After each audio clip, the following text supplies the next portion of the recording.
नमस्कार दोस्तों, मेरा नाम है भालचंद्र। ब्रह्मांड सिद्धेश्वर में आप सभी का स्वागत है।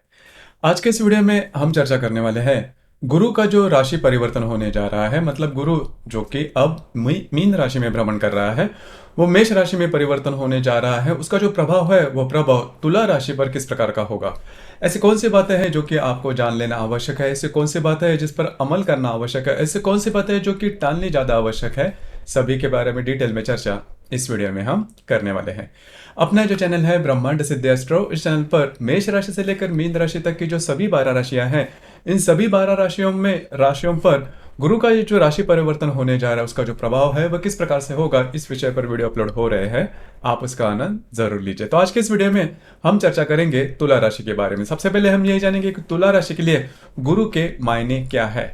जैसे कि जो गुरु ग्रह है वह तुला राशि का नंबर 1 का अशुभ ग्रह माना जाता है, क्योंकि तुला राशि का स्वामी शुक्र और गुरु परस्पर नैसर्गिक शत्रु ग्रह है, इस वजह से। और वैसे भी देखा जाए तो तुला राशि के लिए जो गुरु है वह तृतीय और षष्ठ भाव का यानी कि त्रिक स्थानों का मालिक होता है। इस वजह से भी ये जो गुरु है वह तुला राशि के लिए सबसे नंबर 1 का अशुभ फलदायी ग्रह माना जाता है, जो कि अब तक मीन राशि में षष्ठ भाव में भ्रमण कर रहा था। मतलब पिछले करीबन 1 साल से यह जो गुरु है वह आपके षष्ठ भाव में भ्रमण कर रहा था। इसके 2-3 परिणाम आपने देखे होंगे।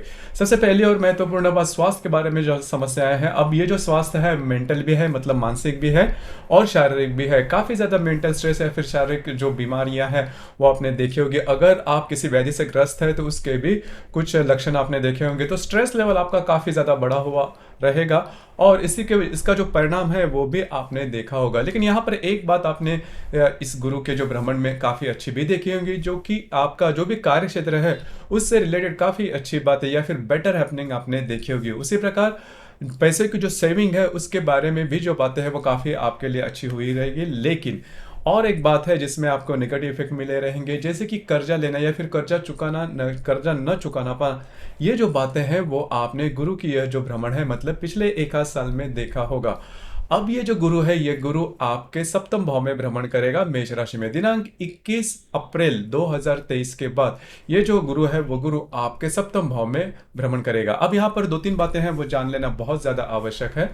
जैसे कि कोई भी एक ग्रह के कारण आपको जो भी इफेक्ट मिलते हैं, जो भी परिणाम मिलते हैं, वो कभी एक ग्रह के कारण नहीं मिलते, क्योंकि इसके लिए बाकी के जो ग्रह है वो भी ज्यादा महत्वपूर्ण होते हैं। जैसे कि क्रिकेट मैच में होता है या फिर किसी भी जो गेम होता है उसमें होता है कि टीम गेम जो होता है उसमें देखा जाता है कि किसी एक जो प्लेयर होता है इसकी वजह से कभी मैच जीता नहीं जाता या फिर हारा भी नहीं जाता। ये सांघिक इफेक्ट होता है, मतलब टीम इफेक्ट होता है। इसी वजह से सिर्फ और सिर्फ गुरु के कारण कई बातें होगी ऐसा नहीं है। बाकी के जो ग्रह है वो गुरु को किस तरह से मदद कर रहे हैं आगे ले जाने के लिए या फिर पीछे ले जाने के लिए, तो ये जो बातें हैं तो बाकी के ग्रहों के बारे में भी देखना आवश्यक है। जैसे कि हम बाकी ग्रह जैसे जो कि महत्वपूर्ण ग्रह है राहु और शनि के बारे में भी देखेंगे। तो सबसे पहले हम ये देखेंगे कि जो गुरु आपके 21 अप्रैल 2023 के बाद आपके सप्तम भाव में भ्रमण करेगा, उसका जो प्रभाव होगा वो किस प्रकार का होगा। सबसे महत्वपूर्ण बात, जैसे ही ये जो गुरु आपके सप्तम भाव में होगा काफी ज्यादा अच्छी जो बातें हैं वो होना शुरू हो जाएगी। सबसे महत्वपूर्ण बात, अगर आप विवाहित हो तो पिछले करीबन 1 आध महीने में 1 आध साल में आपने देखा होगा कि आपके जो वैवाहिक जोड़ीदार है उनके साथ जो आपकी इंटरेक्शन है वो अच्छी नहीं चल रही थी। लेकिन गुरु जैसे ही आपके सप्तम भाव में आएगा तो धीरे धीरे आप में और आपके जो वैवाहिक जोड़ीदार है उनमें जो कम्युनिकेशन है वो काफी अच्छा देखा जाएगा। उसी प्रकार जो बातें थोड़ी सी कॉम्प्लेक्स होती है, प्रॉब्लमेटिक होती है, कॉम्प्लिकेटेड होती है, वो काफी मायनों में नॉर्मल होते हुए नजर आएंगे। उसी प्रकार जो विवाह करना चाहते हैं उनके लिए भी ये जो गुरु का भ्रमण है वो बहुत ही ज्यादा शुभ फलदायी साबित होगा। मतलब आपकी जो भी एक्सपेक्टेशन है तो उसके हिसाब से विवाह होने की संभावना बहुत ही अच्छी बन रही है। तो उसी प्रकार ये जो गुरु है वो गुरु आपको लाभ के बारे में भी, मतलब अभी तक आपने जो भी काम किया है उसके काल आपको अगर लाभ नहीं मिल रहे हैं या फिर लाभ में देरी हो रही है, पैसे मिलने में देरी हो रही है, तो वो जो काम है वो काफी मायनों में नॉर्मल होते हुए नजर आएगा। और दूसरी सबसे इंपॉर्टेंट बात, कॉन्फिडेंस।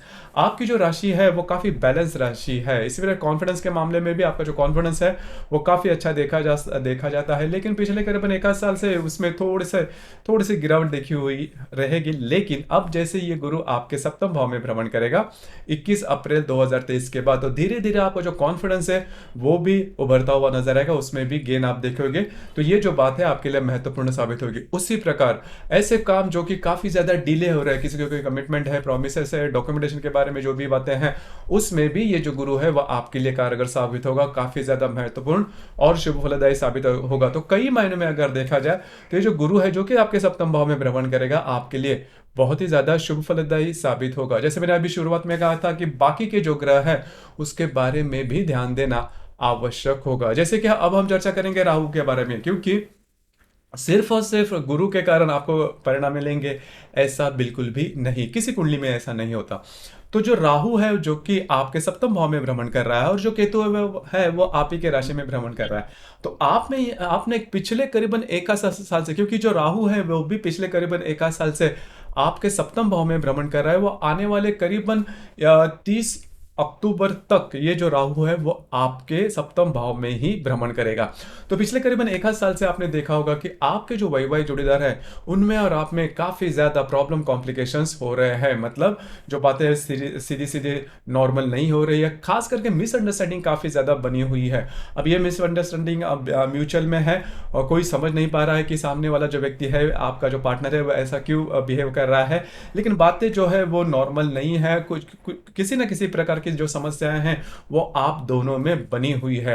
तो अब ये जो बात है, हालांकि जो राहु है वो वहीं पर रहने वाला है करीबन 30 अक्टूबर तक, तो ये जो बात है पूरी तरह से समाप्त होगी ऐसा तो नहीं कहा जा सकता जब तक राहु सप्तम भाव में है, लेकिन ये गुरु आपके सप्तम भाव में होने के कारण जो अंडरस्टैंडिंग है वो अच्छी हो सकती है, जो विश्वास जो में रिलेशनशिप में होना चाहिए वो आप में देखा जा सकता है। आप आश्वस्त हो सकते हैं कि जो बातें इसके पहले करीबन 1 आध साल में काफी ज्यादा एक्सट्रीम लेवल पर गई थी वो काफी मायनों में धीरे धीरे धीरे नॉर्मल होती हुई नजर आएंगे। हालांकि जो गुरु का इफेक्ट है वो मई के फर्स्ट सेकेंड वीक के बाद आपको मिलना शुरू हो जाएगा।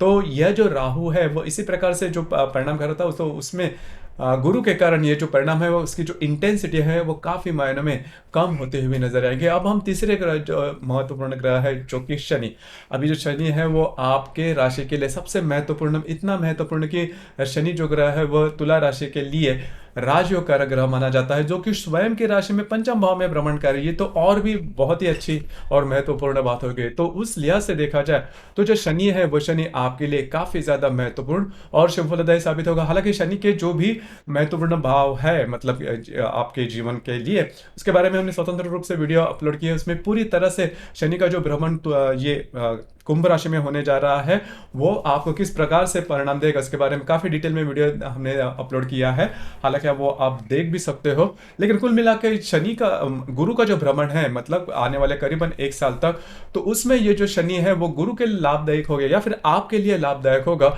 कि अगर आप किसी के रिलेशनशिप में है, शेयर मार्केट में ट्रेड करते हो, कोई गर्भधारण करने वाले महिला, सभी के लिए ये जो शनि है वो काफी ज्यादा लाभदायक साबित होगा और वो गुरु को मदद भी करेगा। तो कुल मिला के देखा जाए या फिर मोटे तौर पर बड़े पर्सपेक्टिव में अगर देखा जाए तो ये जो गुरु का भ्रमण है वो आपके लिए बहुत ही ज्यादा शुभ फलदायी साबित होगा। अब यहाँ पर बाकी की जो भी बातें हैं उसके बारे में भी थोड़ी चर्चा करेंगे, जैसे कि गुरु और राहु की युति जिसे चांडाल योग कहते हैं, तो चांडाल योग के बारे में काफी ज्यादा चर्चा हो रही है। तो चांडाल योग के बारे में अगर देखा जाए तो गुरु और राहु की युति जिसे चांडाल योग कहते हैं, अब ये जो युति है यह युति करीबन 28 मई 2023 को होने जा रही है आपके सप्तम भाव में। तो यहाँ पर ऐसी कौन सी बातें हैं जिसके ऊपर आपको बहुत ज्यादा ध्यान देना होगा। देखिए होता क्या है कि जो राहु है वो भ्रमित करता है, बहुत ज्यादा भ्रमित करता है, तो इसी और ये जो राहु और गुरु दोनों जो ग्रह है वो स्लो मूविंग प्लैनेट है, इस वजह से इसका जो परिणाम होगा वो करीबन 5-6 दिनों तक देखा जाएगा। मतलब यद्यपि ये जो युति है वो 28 तारीख को होने जा रही है, 28 मई को, लेकिन इसका जो परिणाम है वो करीबन 25 तारीख से लेकर 30-31 मई तक 2023 तक देखा जाएगा। तो क्या करना चाहिए, क्या कौन से मामले में आपको अलर्ट रहना चाहिए।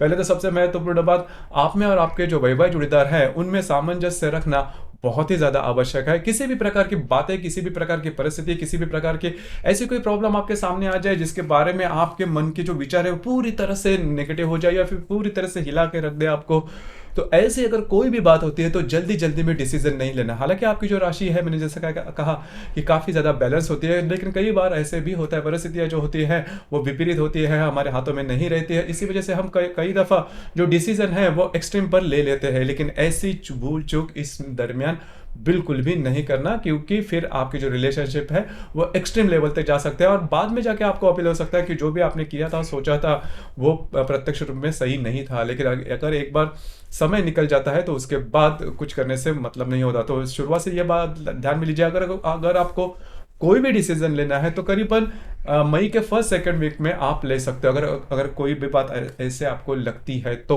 दूसरी ज़्यादा महत्वपूर्ण बात स्वास्थ्य के बारे में।